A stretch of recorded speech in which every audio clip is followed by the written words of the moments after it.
Salam dəyərli izləyicilər, bu şəxslər yüksək məbləğlə və vaxtından əvvəl pensiyaya çıxacaqlar. Sadə şəkildə izahı diqqətinizə çatdıracağım. Dəyərli izləyicilər, videonu paylaşırıq. Burada üstəgəl işarəsinə toxunub kanala abunə oluruq. Nazirlər Kabineti əmək pensiyalarının təyin edilməsi, hesablanması, yenidən hesablanması, bir növdən başqa növə keçirilməsi və ödənilməsi qaydasında edilən yeni dəyişikliyi təsdiqləyib və burada söhbət nədən gedir?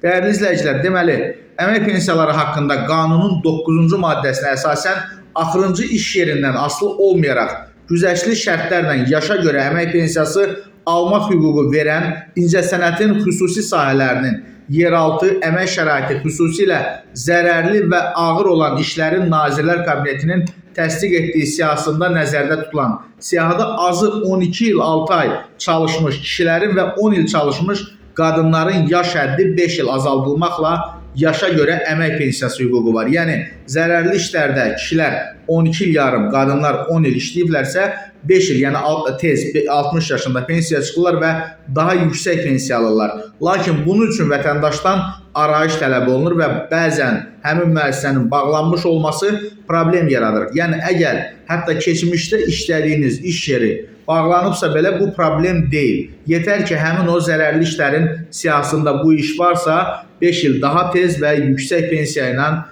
belə deyək, təqaüdə çıxmağınız mümkün olacaq. Videonu bir daha qeyd edirəm, hər kəslə paylaşa bilərsiniz, rəsmi qərardır.